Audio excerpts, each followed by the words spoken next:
স্বাগত নিউজ 24 দেশ সংবাদে, সাথে আছে আমি আকাশ ইসলাম। দেশজুড়ে তীব্র গরমে অস্থির জনজীবন। জ্যৈষ্ঠের এই আবহাওয়ায় খেতে খাওয়া মানুষের হাঁসফাঁস বাড়ছে। রোদে পুড়ে কাজ করতে গিয়ে অনেকে অসুস্থ হয়ে পড়েছেন। আছে পানিবাহিত রোগে আক্রান্ত হওয়ার ঝুঁকিও। আবহাওয়া কর্মকর্তারা বলছেন এক সপ্তাহে অবস্থা চলতে পারে। এদিকে বঙ্গোপসাগরের সৃষ্ট লঘুচাপ ঘূর্ণিঝড়ে রূপ নিয়ে বুধবার নাগাদ উপকূলে আঘাত হানতে পারে। শুরু হয়েছে সেই প্রস্তুতিও। প্রতিনিধিদের তথ্য ও ছবিতে ডেস্ক রিপোর্ট। তীব্র গরমে যশোরের মানুষ না পারতে ঘর থেকে বের হচ্ছেন না। গেল কয়েকদিন বৃষ্টি না হওয়ায় তাপমাত্রা যেন আরও বেড়েছে। খেটে খাওয়া মানুষ সংসারের খরচ মেটাতে কাজে যোগ দিচ্ছেন, তবে স্বাভাবিক সময়ের মতো হচ্ছে না কোনো কিছুই। আবহাওয়া অফিস সূত্রে জানা যায় ৩-৪ দিন ধরে যশোরের সর্বোচ্চ তাপমাত্রা ৩৮ থেকে ৩৯ ডিগ্রি সেলসিয়াসে উঠানামা করছে। প্রচণ্ড গরম হয়। যশোরে তো আগে এরকম গরম পড়িনি, এখন যেরকম গরম পড়তেছে। রোদের জন্য আমরা কাজ করতে বাইর হতে পারছি না, প্লাস নিজেদের যে কাজগুলো সেগুলো বাসায় থেকেও করা যাচ্ছে না। করোনা পরিস্থিতিতে এমনিই মানুষ অস্বাভাবিক অবস্থায় আছে, চলাফেরা করতে পারছি না, ঘরের বাইরে বেরোতে পারছি না। গরমের জন্য আমরা খুবই অতিষ্ঠ হয়ে উঠেছি। গরমেতে কষ্ট হচ্ছে, গাড়ি চালাতে পারছি না। খুলনা অঞ্চলের অপর জেলা চুয়াডাঙ্গায়ও স্বস্তি নেই। গরমে শিশু ও বৃদ্ধদের কষ্ট বেশি হচ্ছে। এই অবস্থায় দৈনন্দিন কাজ কষ্টকর হচ্ছে বলে জানান সাধারণ মানুষ। এছাড়া বাড়িতে থাকা নারীরাও নানা সমস্যায় পড়ছেন গরমের কারণে। মাঠে কাজ করা খুব কষ্ট। মাঠে যেমন আজ যখন শহরে আসলাম, শহরেও দেখি, শহরেও তো সেই একই অবস্থা। গরম পড়ছে, ব্যবসা এবং আমরা যারা কর্মরত এমন করে খাই, খুবই কষ্ট। প্রতিষ্ঠা এত কষ্ট হইতে ভয় কষ্ট। সপ্তাহখানেকের মধ্যে একটি ঝড়ের সম্ভাবনা আছে বলে জানিয়েছে আবহাওয়া অফিস। তার আগে তাপমাত্রা কমার আশা নেই। আমরা গত 24 ঘন্টায় যে সর্বোচ্চ তাপমাত্রা রেকর্ড করা হয়েছে সেটা হলো 39 ডিগ্রি সেন্টিগ্রেড খুলনায়, এবং ঢাকায় 37 ডিগ্রি সেন্টিগ্রেড রেকর্ড করা হয়েছে। আগামী 1 থেকে 2 দিন আরও অব্যাহত থাকার সম্ভাবনা রয়েছে। এবং বর্তমানে যে তাপদাহটা দেখছেন, একটু অস্বস্তির পরিমাণ অনেক বেশি। কারণ হলো আপনার জলীয় বাষ্পের পরিমাণটা আগের তুলনায় অনেক বেড়ে গেছে। ঘূর্ণিঝড়ের সম্ভাবনা থাকায় উপকূলবর্তী অঞ্চলগুলোয় আগে থেকেই সতর্কতা জারি ও ত্রাণ কার্যক্রম চালানোর প্রস্তুতি নিচ্ছে দুর্যোগ ব্যবস্থাপনা মন্ত্রণালয়। Desk report, news 24। দক্ষিণ পশ্চিমাঞ্চলের জেলাগুলোয় এখন দেশের সর্বোচ্চ তাপমাত্রা রেকর্ড হচ্ছে। বাস্তব পরিস্থিতি জানতে যুক্ত হচ্ছে যশোর ও কুষ্টিয়ার সহকর্মীদের সঙ্গে। শুরুতে যশোরের রিপন হোসেনের কাছে যাচ্ছে। রিপন, আপনার কাছ থেকে জানতে চাচ্ছি, জনজীবনে এই তীব্র গরমের প্রভাব কেমন দেখছেন? মানুষ কি বলছে, বিস্তারিত জানাবেন।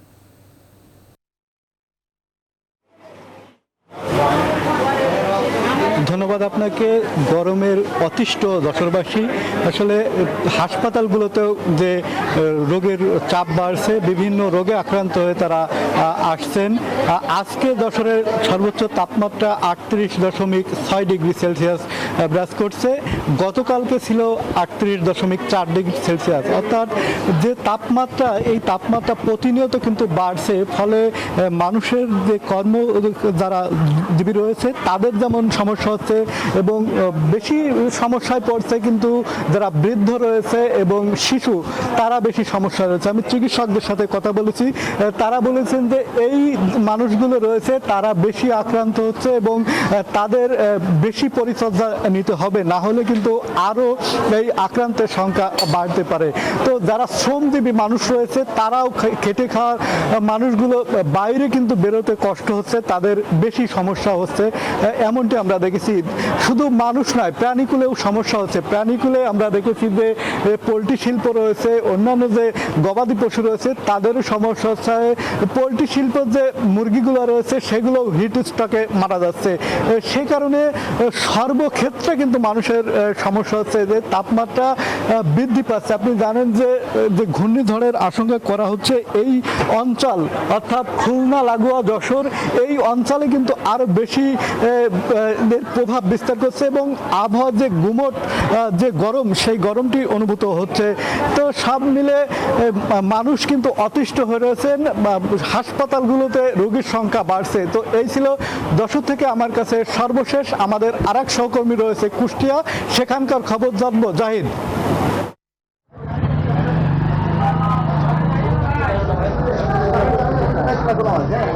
রিপন, আপনি যেমন বলছিলেন কুষ্টিয়ার অবস্থাও প্রায় একই রকম। কুষ্টিয়াতে আজ কুমারখালীতে 37 ডিগ্রি তাপমাত্রা রেকর্ড করা হয়েছে, কিন্তু এই তাপমাত্রা তার আগের সপ্তাহে কিন্তু আরও বেশি ছিল।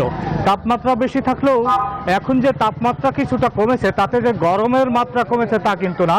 তীব্র গরমে মানুষের হাঁসফাঁস অবস্থা এবং মানুষ কিন্তু কাজ করে খেতে পাচ্ছে না, খেটে খাওয়া মানুষ। আমি গতকালও দেখেছি যে কুষ্টিয়ার খাজানগরে যেখানে অনেক শ্রমিক কাজ করে সেখানে কিন্তু তারা প্রচণ্ড গরমে কিছুক্ষণ থেমে থেমে কাজ করছেন। আমি কুষ্টিয়া শহরের রিক্সা চালকদের দেখেছি, তারাও কিন্তু বিশ্রাম নিয়ে নিয়ে তারপরে আবার রিক্সা চালাচ্ছেন।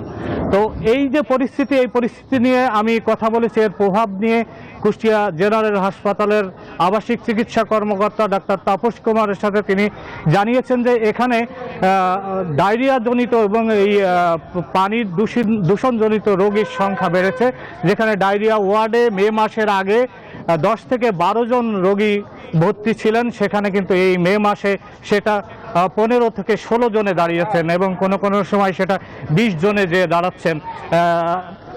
ডাক্তার তাপস কুমার মানুষকে পরামর্শ দিয়েছেন যে তারা যেন খোলা জায়গায় যেসব পানি আছেন, শরবত আছেন, এসব যেন না খান এবং তারা যেন নিয়মিত বিশ্রাম নেন এবং সুপে ও পানি পান করেন বেশি করে। এই বিষয়গুলো কিন্তু তারা এই ছিল আমার কাছে কুষ্টিয়ার সর্বশেষ অবস্থা। ধন্যবাদ। দর্শক, তীব্র দাবদাহে জেল দক্ষিণ এবং পশ্চিমাঞ্চলের মানুষের অবস্থা বেহাল, সেই চিত্রই তুলে ধরছিলেন সহকর্মী রিপন এবং যুক্ত ছিলেন আরেকজন সহকর্মী আমাদের সাথে জাহিদ।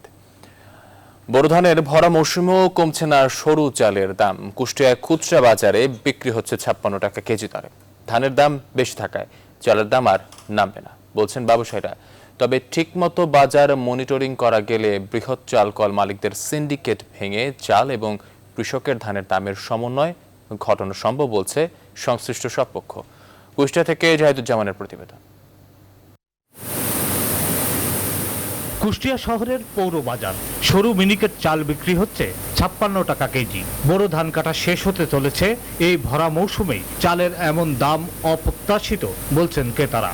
নিম্ন ও মধ্য আয়ের মানুষের মূল দুশ্চিন্তা এখন এই চাল কেনা নিয়ে। যে 8-10 জন মেম্বার থাকে, সেখানে যদি 4 দিনে দেখা গেল তারা তো 3 বেলায় ভাত খায় বলতে গেলে। 3 বেলায় ভাত খেলে আপনার মোটামুটি দাম 4 কেজি চাল লাগলে ততক্ষণে 200 টাকা বা 250 টাকা চলে যায়। মিনিকেট বিক্রি করছি 56 টাকা কেজি, আর কাজল লতাটা বিক্রি করছি 50-51 টাকা কেজি। কেন এমন দাম?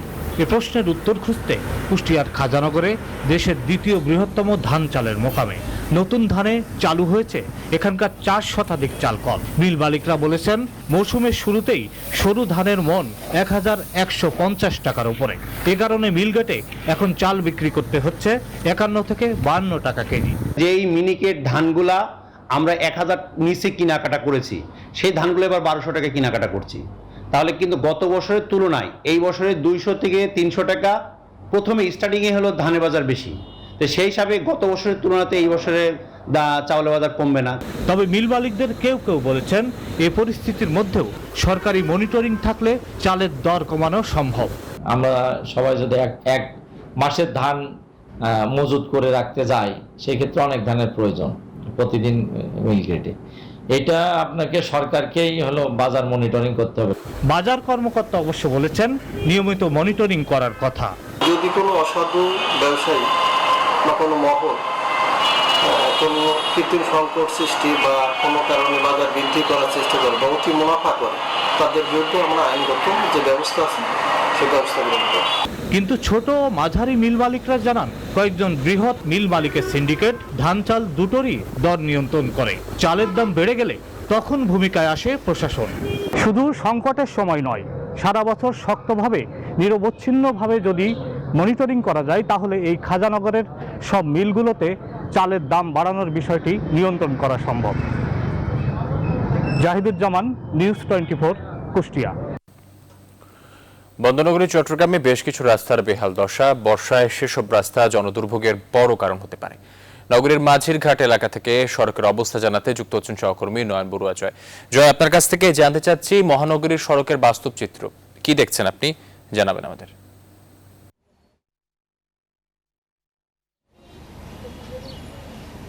ধন্যবাদ আকাশ। আপনি দেখতে পাচ্ছেন যে আমরা ক্যামেরার চোখে আপনাকে দেখানোর চেষ্টা করছি যে সড়কটি, এই সড়কটি কিন্তু অনেকটা গুরুত্বপূর্ণ একটি সড়ক। বারিক বিল্ডিং থেকে নিউ মার্কেট পর্যন্ত যে সড়কটি, এই সড়কটি কিন্তু দীর্ঘদিনে এই সমস্যা দেখা যাচ্ছে। এখানে যারা বাসিন্দা আছেন, এমনকি চালক যারা আছেন, তারা বলছেন কিন্তু গুরুত্বপূর্ণ এই সড়কটি এইভাবে পড়ে আছে, কোনো সিটি কর্পোরেশনের কোনো নজর এখনো পর্যন্ত তাদের পড়েনি। তার কারণে কিন্তু দুর্ঘটনা প্রতিনিয়ত হচ্ছে। এমনকি সামনে বর্ষা মৌসুম, এমনকি যে বৃষ্টি এখন থেকে মাঝে মাঝে বৃষ্টি হচ্ছে, আর ভারী বর্ষণ হলে এই সড়কের উপরে কিন্তু পানি জমে যেতে পারে, তখন কিন্তু দুর্ঘটনা ঘটে যেতে পারে তারা আমাদেরকে জানিয়েছেন। আপনি অবশ্যই দেখতে পাচ্ছেন ধুলোবালি কিন্তু উঠছে, এই ধুলোবালির মধ্যেও ঝুঁকি নিয়ে কিন্তু আসলে পরিবহন চলাচল যেমনটা করছে, মানুষও কিন্তু সড়ক দিয়ে পারাপার করছেন। আমরা একটু কথা বলতে চাই যারা এই জায়গার বাসিন্দা আছেন, চালক আছেন, তাদের সাথে একটু কথা বলতে যাচ্ছি। কতদিন ধরে এই সমস্যায় আছে বলে মনে করছেন? কথা এখন 2-2.5 বছর এরকম ভাঙ্গাচুরা আপনার এই ধুলাবালু গাড়ি ঘোড়া যাতায়াত বেশিরভাগ। গাড়ি চালাতে কেমন সমস্যা করছেন? অনেক বিভিন্ন রকম সমস্যা হয়, গাড়ি আপনার ভাঙ্গি পড়ে যাইতেছে, আমাদের চলাফেরায় কষ্ট হইতেছে, মানে এরকম অবস্থায় চলতেছি আমরা। একদম খুব খারাপ রাস্তা, এত বিজি রাস্তা, এখান থেকে শত শত গাড়ি সার যাতায়াত করে। এখানে অনেক ধুলাবালু স্যার, এখানে কোনো কাজ করতেছে না, ওরা আসতেছে 80 চলে যাইতেছে, কোনো কিছু করতেছে না, গাড়ি অ্যাক্সিডেন্ট হইতেছে, মানুষ অ্যাক্সিডেন্ট হইতেছে, দুর্ঘটনা হইতেছে, কেউ এগুলি কাজ ধরতেছে না এরকম ভাবে। আকাশ, আপনি অবশ্যই বুঝতে পেরেছেন এখানে যারা ভুক্তভোগী আছে তারা যেমনটা আমাদেরকে জানিয়েছেন, দীর্ঘদিন ধরে এই সমস্যা থাকলেও সিটি কর্পোরেশনের মেয়রের এখনো পর্যন্ত নজর পড়েনি। তার কারণে এই বর্ষা মৌসুমে বড় ধরনের দুর্ঘটনা ঘটতে পারে বলে তারা আশা করছেন। তো এই ছিল আমার এখানকার সর্বশেষ। ফিরে যাচ্ছি স্টুডিওতে আকাশের কাছে। জয়, আপনাকে ধন্যবাদ। দর্শক, চট্টগ্রামের রাস্তার বেহাল চিত্র তুলে ধরছিলেন সহকর্মী নয়ন বুরাজয়। দেশ সংবাদে নিচ্ছে একটি বিরতির সঙ্গে থাকুন। বিরতির পর আবারও স্বাগত দেশ সংবাদে। বজ্রপাতে মৃত্যুর ঘটনা বেড়ে যাওয়ায় আতঙ্কে আছেন নেত্রকোনার মানুষ। গেল 4 বছরে বজ্রপাতে শতাধিক মানুষের মৃত্যু হয়েছে নেত্রকোনায়। প্রাকৃতিক দুর্যোগ থেকে বাঁচতে জনসচেতনতা বাড়ানোর পাশাপাশি বিকল্প উপায় অবলম্বনের দাবি সচেতন নাগরিকদের। জেলা প্রশাসন এরই মধ্যে বিভিন্ন উদ্যোগের কথা জানিয়েছে। সোহান আহমেদ কাকুনের তথ্য ও ছবিতে ডেস্ক রিপোর্ট। বজ্রপাতে মৃত্যুর ঘটনা সবচেয়ে বেশি হয় বৈশাখ ও জ্যৈষ্ঠের শুরুতে। কালবৈশাখী ঝড়ের এই সময়ে হাওড়াঞ্চলে অনেক মানুষ মারা যান বজ্রপাতে। নেত্রকোনায় গেল মঙ্গলবার একই কারণে কয়েক ঘন্টার ব্যবধানে 9 জনের মৃত্যু হয়। চলতি মাসের শুরু থেকে 21 তারিখ পর্যন্ত এই সংখ্যা 14। নেত্রকোনায় 2020 সাল পর্যন্ত 4 বছরে বজ্রপাতে 136 জনের মৃত্যু হয়। এর মধ্যে বেশিরভাগ মারা যান হাওড়াঞ্চলে ধান কাটা কিংবা মাছ ধরার সময়। এসব ঘটনা আতঙ্ক ছড়িয়েছে স্থানীয়দের মাঝে। বড় বড় যে বিল্ডিংগুলি আছে, এই বিল্ডিংগুলিতে আগে বজ্রপাতের জন্য বজ্রপাত নিরোধক আপনার এখানে বর্ষার মতো তীরের মতো থাকতো, এইগুলি এখন আর দেওয়া হয় না, যার জন্য বজ্রপাতের আশঙ্কায় আমরা এখন মানে শঙ্কিত। প্রশাসনের উচিত, উপজেলা প্রশাসন বিশেষ করে খালিয়াজুড়ি, মদন এবং যে আমাদের কেন্দ্র যে হাওড় অঞ্চল আছে, প্রশাসনের উচিত ওইসব এলাকার লোকদেরকে সচেতন করা। পরিবেশবাদীদের দাবি, অপরিকল্পিত নগরায়ন ও বৃক্ষনিধনের কারণে মৃত্যুর সংখ্যা বাড়ছে। আশঙ্কার কারণ হয়ে দাঁড়িয়েছে। আমরা আসলে আশঙ্কাজনক হারে বেড়ে চলছে এই বজ্রপাতে নিহতের ঘটনাগুলো এবং আহতও হচ্ছে। তো এখন দেখা গেছে যে আমাদের মনে হয় এখনই ভাববার সময় আসছে। গ্রামের মানুষদের ধান কাটা কিছু সচেতনতা করতে হবে। এখন আর বিকল্প নেই। যারা ঘর নির্মাণ করে বা তাদেরকে যে অনুমতি দেয় তাদেরকে এখানে বলে রাখা উচিত যে আপনি বিল্ডিং করবেন, কিন্তু বজ্রপাতে নিরাপত্তা ব্যবস্থা আপনি চালু রাখতে হবে। এগুলি কিন্তু এখন করা দরকার। জনসচেতনতা বাড়ানোর পাশাপাশি বজ্রপাতে নিহতের সংখ্যা কমাতে বেশ কিছু উদ্যোগ নেওয়া হয়েছে বলে জানিয়েছেন জেলা প্রশাসক। উপজেলা পরিষদ থেকে ইতিমধ্যে আমরা বড়দের নির্দেশনা দিয়েছি। আমরা সুনির্দিষ্টভাবে কারিগরি তথ্য এবং আমাদের একটি মতামত পাওয়ার পরেই কিভাবে কোথায় একটা এরিয়া, বিশেষ হাওর অঞ্চল এরিয়াগুলি কভার করে যদি আমরা সে জায়গাটায় এই বজ্রপাত নিরোধক পাত বা কিছু ব্যবস্থা গ্রহণ করতে পারি, তাহলে সেটি আমাদের কাছে আসবে। নেত্রকোনায় বজ্রপাতে 2017 সালে 21 জন, 2018 সালে 43 জন, 2019 সালে 31 জন এবং 2020 সালে 27 জনের প্রাণহানি ঘটে। Desk report, news 24। গোপালগঞ্জে ডায়রিয়ার প্রকোপ বেড়ে যাওয়ায় রোগীর চাপ বাড়ছে হাসপাতালে। স্থান সংকুলন না হওয়ায় হাসপাতালের বাইরেও চলছে চিকিৎসা। সেখানে তীব্র গরমে আরো অসুস্থ হয়ে পড়ছেন রোগীরা। হাসপাতাল কর্তৃপক্ষ বলছে বৃষ্টি হলে তাপমাত্রা কমে পরিস্থিতি স্বাভাবিক হবে। মুন্সি মোহাম্মদ হোসাইনের তথ্য ছবিতে ডেস্ক রিপোর্ট। গরম আর কিছুটা লবণ পানিতে গোপালগঞ্জে ডায়রিয়ার প্রকোপ বেড়েছে। জেলার 250 শয্যা জেনারেল হাসপাতালে তাই ডায়রিয়া রোগীর সংখ্যা এখন কয়েক গুণ। 13 আসনে ডায়রিয়া ওয়ার্ডে এখন জায়গাই হচ্ছে না, তাই হাসপাতালের বাইরে খোলা আকাশের নিচেই দিতে হচ্ছে চিকিৎসা। বাইরে প্রচন্ড গরম আর অস্বাস্থ্যকর পরিবেশের কারণে রোগীদের কষ্ট হচ্ছে। এছাড়া শারীরিক জটিলতাও তৈরি হচ্ছে অনেকের। একটি মাত্র টয়লেট থাকায় ডায়রিয়ার রোগীদের জন্য সেটি ব্যবহারও হয়ে দাঁড়িয়েছে বিড়ম্বনার ব্যাপার। আমার ওয়াইফকে নিয়ে আসছি, বাইরে আমরা আসি, আমরা কোনো সিট পাই নেই। মাছি যেরকম ধুলো বালি সবকিছুই তো, এইভাবে কি জীবন বাঁচে? এখানে যে পরিবেশের যে অবস্থা, তাই এখানে আরো ডায়রিয়া আরো বেড়ে যাবে। আমরা সিট পাই নেই, ভিতরে একটা বেডে 3 জন 4 জন করে আছে। বেড পাইনি, বাইরা দিচ্ছে। বাইরা দেওয়ার পরে এই জায়গা তো থাকা অনেক কষ্টকর, বাইরে অনেক দুর্গন্ধ ছিল। এখন ওই যে এই সাংবাদিকরা এসে পরে ঝাড়ু দিয়ে পরিষ্কার করছে। রোগীর বাড়তি চাপ থাকলেও সাধ্যমতো সঠিক চিকিৎসা দেওয়ার দাবি চিকিৎসকদের। প্রত্যেক দিন আমরা অসংখ্য রোগী ভর্তি হচ্ছে এবং ছুটি দিচ্ছি। যাদের অবস্থা গুরুতর হচ্ছে তাদেরকে আমরা পর্যাপ্ত চিকিৎসা দিচ্ছি এবং জটিলতা হলে তাদেরকে আমাদের এখানে সুযোগ সুবিধা না থাকার কারণে আমরা তাদেরকে রেফারও করতেছি। উপপরিচালক বলছেন চিকিৎসা সেবায় ঘাটতি না থাকলেও পর্যাপ্ত স্যালাইন নেই। জরুরি অবস্থা সামাল দিতে ওয়ার্ডের আসন বাড়ানোর প্রয়োজন বলেও মনে করছেন তিনি। এত প্রতিকূলতার মধ্যে সঠিকভাবে চিকিৎসা দিয়ে যাচ্ছি। আইভি ফ্লুইড যেটা, সেটা অপ্রতুলতা রয়েছে। আমরা প্রতিটা রোগী ভর্তির সাথে তো অন্তত 1 ব্যাগ স্যালাইন, জরুরি হলে 2 ব্যাগ স্যালাইন দেওয়ার পর রোগীটা কিনছে, কিন্তু ওআরএস এবং অন্যান্য অ্যান্টিবায়োটিক ওষুধ পর্যাপ্ত আছে এবং পাচ্ছে। গরমে ডায়রিয়ার প্রকোপ সাধারণ ব্যাপার হলেও চলতি বছর বরিশাল ও আশপাশের বিভিন্ন জেলায় তা তীব্র আকার ধারণ করেছে সম্প্রতি। Desk report, news 24। ঘূর্ণিঝড় যশ মোকাবেলায় আগাম সতর্কতার বিষয়ে অনলাইনে ব্রিফ করছেন দুর্যোগ ব্যবস্থাপনা মন্ত্রী ডক্টর এনামুর রহমান। সরাসরি যুক্ত হচ্ছে সেখানে। ওই পলিসিটা আমাদের রাখতে হবে যে কেউ যদি আসতে না চায় এনিহাও তাকে আনতে হবে। মানে শেল্টারে আনা একটা সিঙ্গেল পার্সনের ব্যাপারেও আমাদের ব্যর্থ হলে চলবে না। এইবার কিন্তু তার সময় কম পাওয়া যাবে। বললেন 23 তারিখ হলে 24 মাত্র 2 দিন পাবো আমাদের 24-এর মধ্যে।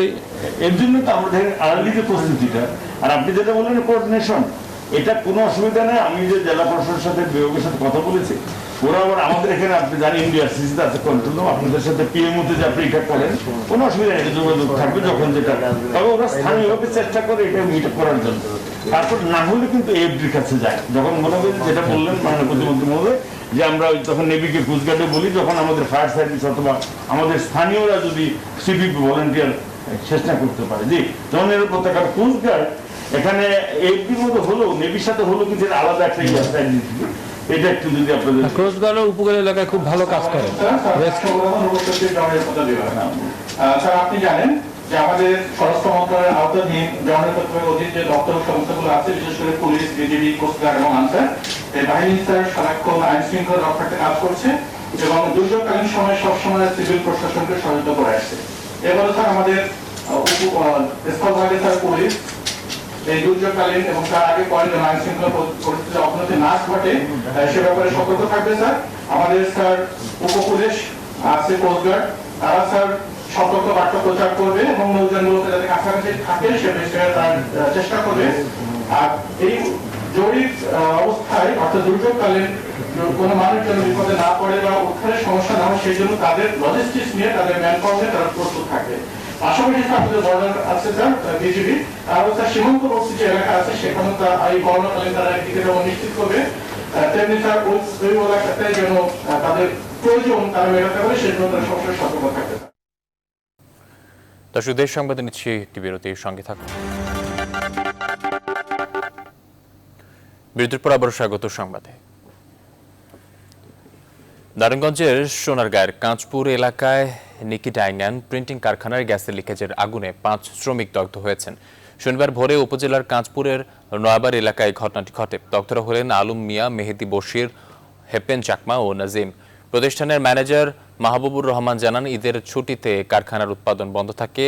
এতে ভোরে কারখানার RMS রুমের গ্যাসের লাইন লিকেজ হয়ে আগুনের সূত্রপাত ঘটে। এতে কারখানার নৈশ প্রহরী সহ শ্রমিক সহ আগুন নেভাতে গেলে 5 জন দগ্ধ হন। তাদের উদ্ধার করে Dhaka Sheikh Hasina burn and plastic surgery ইনস্টিটিউটে ভর্তি করা হয়েছে।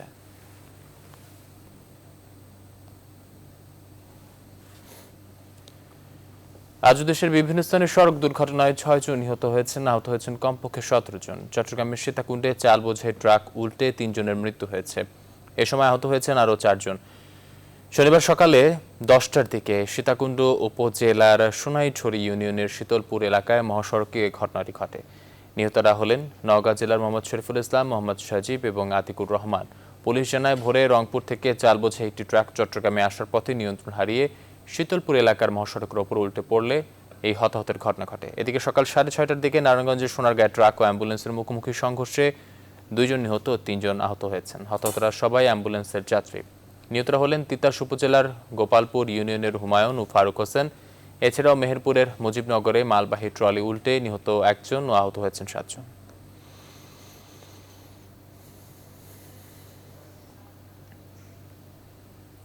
সাংবাদিক রোজিনা ইসলামকে হেনস্থা করার প্রতিবাদে এবং নিঃশর্ত মুক্তির দাবিতে আজও দেশের বিভিন্ন জায়গায় মানববন্ধন ও সমাবেশ হয়েছে। এরই অংশ হিসেবে প্রতিবাদী গণসংগীত ও সমাবেশ করেছে ঝালকাঠি টেলিভিশন সাংবাদিক সমিতি। কর্মসূচিতে সংহতি প্রকাশ করে সমাবেশে অংশ নেয় জাতীয় সাংবাদিক সংস্থা, উদীচী শিল্পী গোষ্ঠী, ঝালকাঠি নাগরিক ফোরাম সহ বিভিন্ন সংগঠন। এ সময় বক্তারা রোজিনা ইসলামকে কারাগারে বন্দী রাখার তীব্র নিন্দা জানান। নেত্রকোনা জেলা প্রেস ক্লাব ও সাংবাদিক সমাজের উদ্যোগে ঘণ্টাব্যাপী মানববন্ধন কর্মসূচি পালিত হয়েছে। এতে সাংবাদিক ছাড়াও বিভিন্ন শ্রেণী পেশার মানুষ অংশ নেন। সাতক্ষীরা টিভি জার্নালিস্ট অ্যাসোসিয়েশনের আয়োজনে সাতক্ষীরা প্রেস ক্লাব চত্বরে প্রতীকী অনশন ও প্রতিবাদ সমাবেশ অনুষ্ঠিত হয়।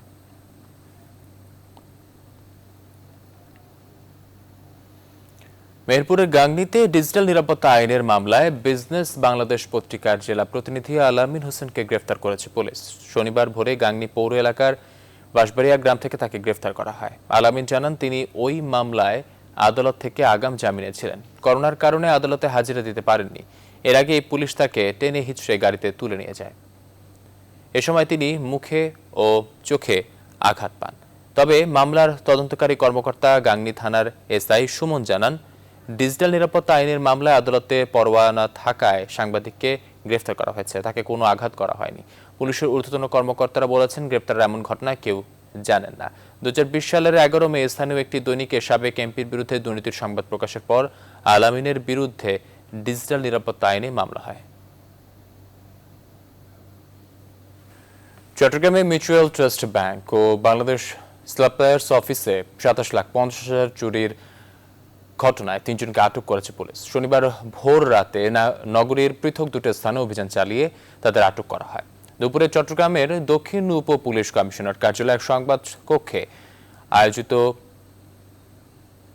এক সম্মেলন কক্ষে আয়োজিত সংবাদ সম্মেলনে পুলিশ কমিশনার বিজয় বসাক জানান, গত 19 মে ভোরে চট্টগ্রামের জুবিলি রোডের বাংলাদেশ সাপ্লায়ার্স নামক এক ব্যবসা প্রতিষ্ঠানের গ্রিল কেটে ঢুকে লকার ভেঙে নিয়ে যান 27,50,000 টাকা।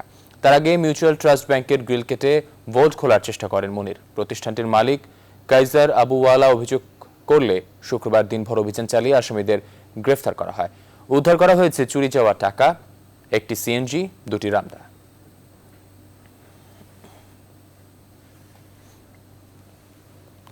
নড়াইলের কালিয়া উপজেলার জামরিলডাঙ্গা গ্রামে ছেলে আরিফ খন্দকারকে হত্যার প্রায় 8 মাস পর বয়োবৃদ্ধা মা সালেহা বেগমকে আগুনে পুড়িয়ে হত্যা করেছে দুর্বৃত্তরা। শুক্রবার রাত 1টার দিকে ঘরের বারান্দায় একটি কক্ষে ঘুমন্ত অবস্থায় সালেহাকে আগুনে পুড়িয়ে হত্যা করা হয়েছে বলে অভিযোগ উঠেছে। পারিবারিকভাবে জানা যায়, 2020 সালের 26 সেপ্টেম্বর রাত 11:30টার দিকে ছেলে আরিফ খন্দকারকে পূর্ব শত্রুতার জেরে কুপিয়ে হত্যা করে প্রতিপক্ষরা। এই ঘটনায় মামলা দায়ের হয়। এই ঘটনায় প্রায় 8 মাস পর নিহত আরিফের বয়োবৃদ্ধা মা সালেহা বেগমকে গতকাল রাতে নিজ ঘরের বারান্দায় ঘুমন্ত অবস্থায় আগুনে পুড়িয়ে হত্যা করেছে দুর্বৃত্তরা।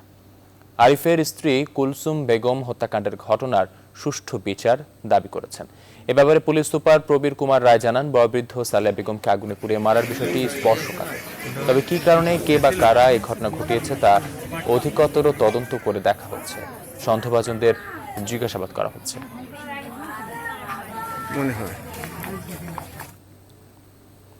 বরিশালের আমানতগঞ্জে খাল থেকে উদ্ধার হওয়া শিশুকে হত্যা করা হয়েছে বলে সন্দেহ স্বজনদের। বৃহস্পতিবার রাতে ফুচকা খেতে বাড়ি থেকে বের হয় ওই শিশু। শুক্রবার দুপুরে তার লাশ উদ্ধার করা হয়।